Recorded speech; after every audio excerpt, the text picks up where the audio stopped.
4 కోట్ల ప్రజల విజన్ అంట. తెలంగాణ రైజింగ్ 2047 విజన్ డాక్యుమెంట్ విడుదల. క్యూర్ క్యూర్ ప్యూర్ అలాగే రేర్ జోన్లుగా రాష్ట్రం. $3 ట్రిలియన్ ఎకనామీయే లక్ష్యం అంట. 1947లో భారతీయులు సగటు జీవితకాలం 32 ఏండ్లు కాగా ఇప్పుడు 73 ఏండ్లకు చేరిందని, మనం 100 ఏండ్ల జీవితకాలం సాధించే దిశగా ఆరోగ్య విధానాలు రూపొందించుకోవాలని అన్నారు. కరెక్టే, రూపొందించుకోవాలి. కానీ ఇప్పుడున్న పరిస్థితుల్లో దవాఖానాల పరిస్థితి ఏంది? గవర్నమెంట్ దవాఖానాల పరిస్థితి, ప్రైవేట్ మొత్తం ప్రైవేటీకరణ కదా. స్కూళ్ళు, హాస్పిటల్స్ ఇవన్నీ ప్రైవేటీకరణే కదా.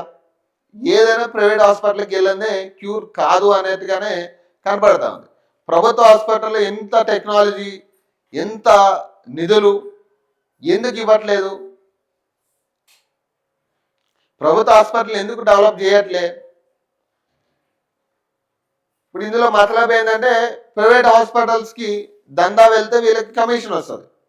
ఎమ్మెల్యేకో, మినిస్టర్కో, ఎంపీలకో కమిషన్ వస్తుంది. అదే గవర్నమెంట్ దవాఖానకు వస్తే ఏమొస్తుంది? ఏం రాదాయి. అందుకని చూడండి, ఎవ్వరు కూడా కనీసం ఈరోజు చిన్న జ్వరం వచ్చినా కూడా ప్రభుత్వ దవాఖానకు వెళ్తే వాడు చక్కగా చూడడు, ఆ టెస్టులు జరగగా ఉండవు. మళ్ళీ మనం ప్రైవేట్ దవాఖాన చూపించుకునే దాకా మనం ప్రాణం కొట్టుకుంటానే ఉంటుంది. వాడు సరిగ్గా చూసినా లేదు ప్రభుత్వ దవాఖానలో. మళ్ళీ ఒక పక్క అరుస్తా ఉంటాడు, డాక్టర్ కూడా మంచిగా చూడవాడు.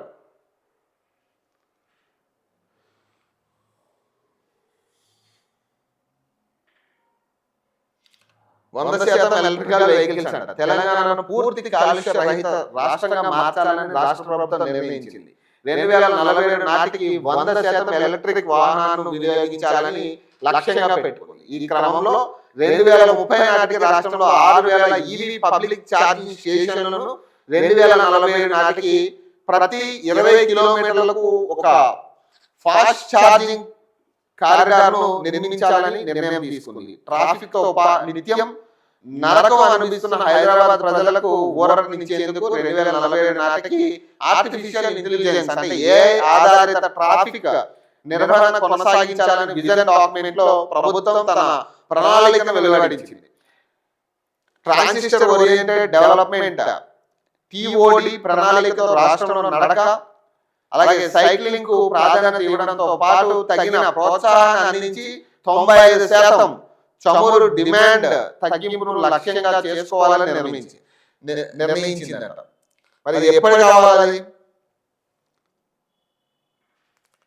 అడవుల సంరక్షణకు 2047 కల్లా రాష్ట్రాన్ని పూర్తి స్థాయిలో కార్బన్ న్యూట్రల్ స్టేట్ గా అంటే కాలుష్య రహిత రాష్ట్రంగా మార్చాలని ప్రభుత్వం నిర్ణయించింది. ఇందులో భాగంగా రాష్ట్రంలో 3వ వంతు భూభాగం పచ్చదనంతో నిండేలా 200 కోట్ల అంటే 2 బిలియన్లు మొక్కలు నాటాలని టార్గెట్ గా పెట్టుకుంది.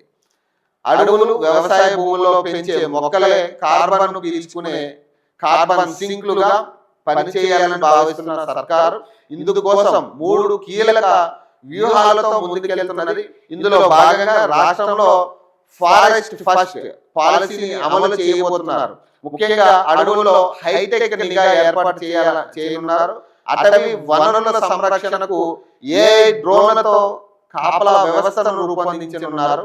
సింగరేణి బొగ్గు గనుల ప్రాంతాలైన మంచిర్యాల, పెద్దపల్లి జిల్లాలో తవ్వకాలు పూర్తయిన చోట మైన్ టు ఫారెస్ట్ పద్ధతిలో మళ్ళీ అడవులను నిర్మించాలని ప్రభుత్వం నిర్ణయించింది.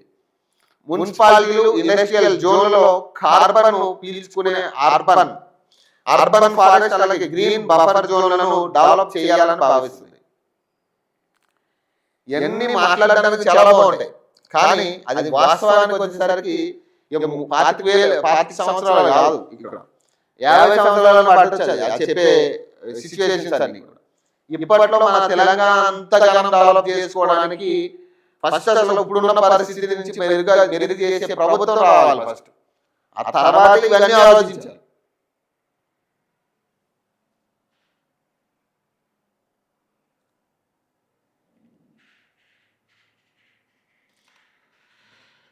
నెట్ టైం క్యాపిటల్ గా హైదరాబాద్ అంట. పల్లెల నుంచి పట్టణం దాకా గుడి నుంచి అడవి దాకా అన్నిటినీ లింక్ చేస్తూ టూరిజం సర్క్యూటర్ల ప్రభుత్వం శ్రీకారం చుట్టబోతుంది.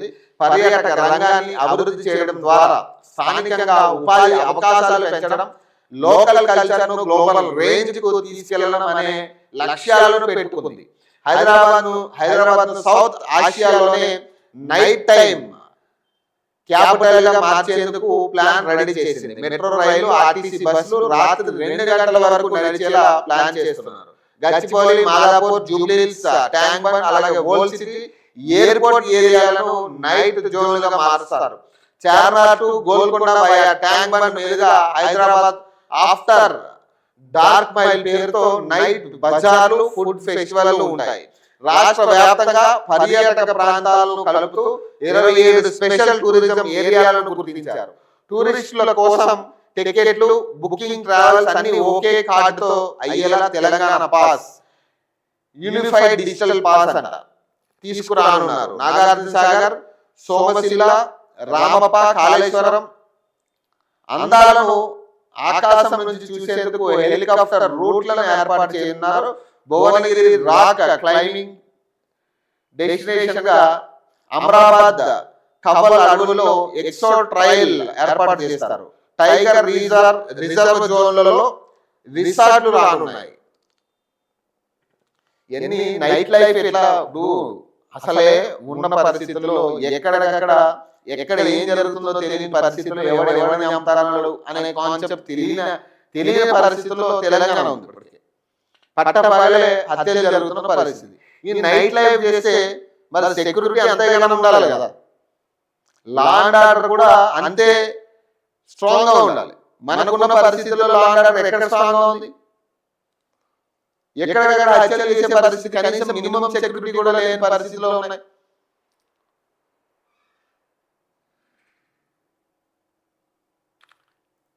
హెల్త్ సెక్టార్ లో 30,000 కోట్లంట. 2047 నాటికి రాష్ట్రంలో వైద్య రంగం స్వరూపాన్ని మార్చేసేలా రూపొందించిన విజన్ డాక్యుమెంట్ లో రాష్ట్ర ప్రభుత్వం కీలక అంశాలను ప్రతిపాదించింది. ఆరోగ్య తెలంగాణ సాధన లక్ష్యంగా ప్రజల జేబుకి చిల్లు పడకుండా నాణ్యమైన వైద్యాన్ని అందించడమే ఈ విజన్ ముఖ్య ఉద్దేశం పేర్కొంది. వచ్చే 2 ఏళ్లలో దాదాపు 30,000 కోట్లు వైద్య మౌలిక వసతులపై ఖర్చు చేయనున్నట్లు ప్రకటించింది. ఇప్పుడు 2040 నాటికి ఎవడు ఉంటాడు, ఎవడు పోతాడు, అది కాదు కాన్సెప్ట్. ఇప్పుడు ఫస్ట్ ఇక్కడ నుంచి స్టార్ట్ చేయండి సార్. మీ విజన్ 2047 రైజింగ్ తెలంగాణని ఈ వైద్య విద్యా రంగాల నుంచి స్టార్ట్ చేయండి. ఫస్ట్ హాస్టల్ భవనాలు కట్టండి, హై క్లాస్ ఎడ్యుకేషన్ ఇవ్వండి, హై క్లాస్ వైద్యం ఇవ్వండి. ఫస్ట్ ఇక్కడ నుంచి స్టార్ట్ చేయండి. విద్యా వైద్యం దగ్గర ఫస్ట్ మీరు స్టార్ట్ చేయండి. ఇది కాదు, ముందు పైసలు ఏడొస్తాయి. ఒక పక్కేమో పైసలు లేవు, ఇక కోసిన పైసలు లేవు, జీతాలు ఏడకి ఇవ్వాలి, అవి ఏడకి ఇవ్వాలి, ఇక ఏడకి ఇవ్వాలి. నిజంగా పథకాలను ఇచ్చేటోడు కూడా మాట్లాడు, నిజంగా పథకాలు ఇచ్చేటోడు కూడా ఈ మాటలు మాట్లాడు. ఒక్క పథకం అమలులో లేనప్పుడు ఈ మాటలన్నీ వస్తున్నాయి. మరి ఎట్లా 1,500 కోట్లు అయినాయి దానికి? గ్లోబల్ సమ్మిట్ పేరు మీద 1,500 నుంచి 2,000 కోట్లు ఖర్చు అయి ఉంటాయి కదా, ఇక పైన ఉండొచ్చు. మరి ఈ పైసలన్నీ కూడా పేదలకు పెట్టుంటే అయిపోయాయి కదా. ఈ విద్య వైద్య రంగం డెవలప్మెంట్ కి పథకాల మీద పెట్టుంటే ఉద్యోగస్తులకి జీతాలు, పెన్షన్దారులకి పెన్షన్లు, వీటి మీద పెట్టుంటే అయిపోయేది కదా. ఇంత గొడవమా? ఫస్ట్ ఈడికి వెళ్ళి స్టార్ట్ చేయండి మీరు. Non communication diseases and conference care అంట, 30+ స్క్రీనింగ్ అంట, 30 ఏళ్ళు నిండిన ప్రతి ఒక్కరికి బీపీ, షుగర్, క్యాన్సర్ నిర్ధారణ పరీక్షలు అంట, క్యాన్సర్ చికిత్స, రాష్ట్ర వ్యాప్తంగా క్యాన్సర్ కేర్ నెట్వర్కింగ్ విస్తరణ, డయాలసిస్ కేంద్రాలు, డే కేర్, కీమోథెరపీ సెంటర్లు అంట.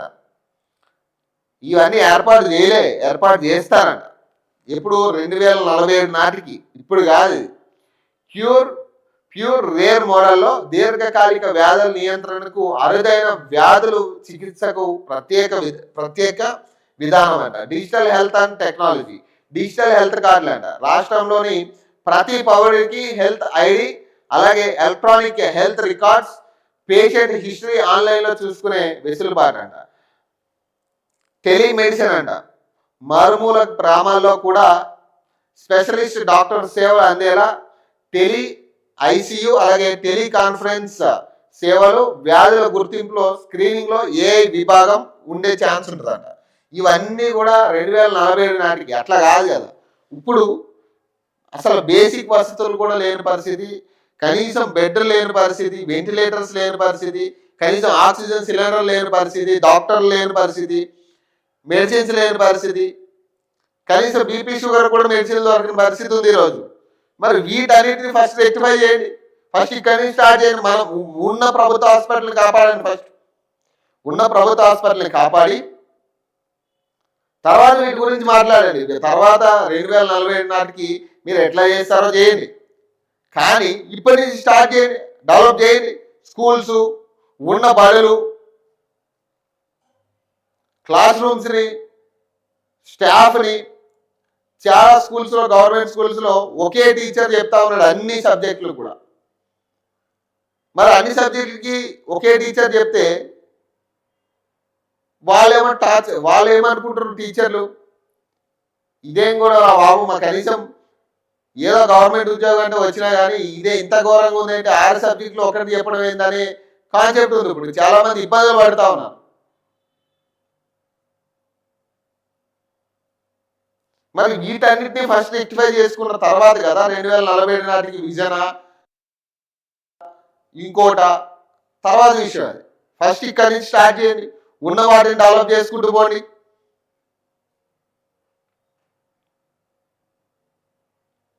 ఇంటర్నేషనల్ హాస్పిటల్ చేయండి. ఉన్న జిల్లాల వారీగా ఉన్న హాస్పిటల్స్ని, పిహెచ్సిల్ని డెవలప్ చేయండి. అక్కడ ఆక్సిజన్ సిలిండర్లు కూడా లేవు. ఎమర్జెన్సీ అయితే కనీసం కాపాడలేని స్థితిలో ఉన్నారు.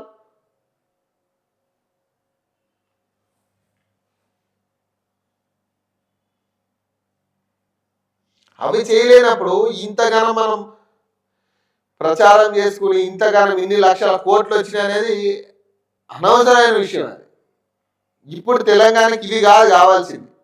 తెలంగాణకు కావాల్సింది మీరు వచ్చిన తర్వాత కొత్తగా ప్రభుత్వం ఏం చేసింది, ప్రభుత్వ పాఠశాలలు ఎట్లున్నాయి, ప్రభుత్వ బడులు హాస్పిటల్స్ ఎట్లున్నాయి, ప్రభుత్వ కాలేజీలు ఎట్లున్నాయి, వాటిలో లెక్చరర్స్ ఉన్నారా,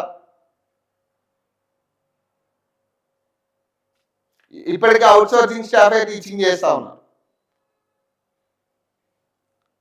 అదిగో ఉస్మానియా యూనివర్సిటీకి ఈరోజు వస్తున్నాడు ఆయన.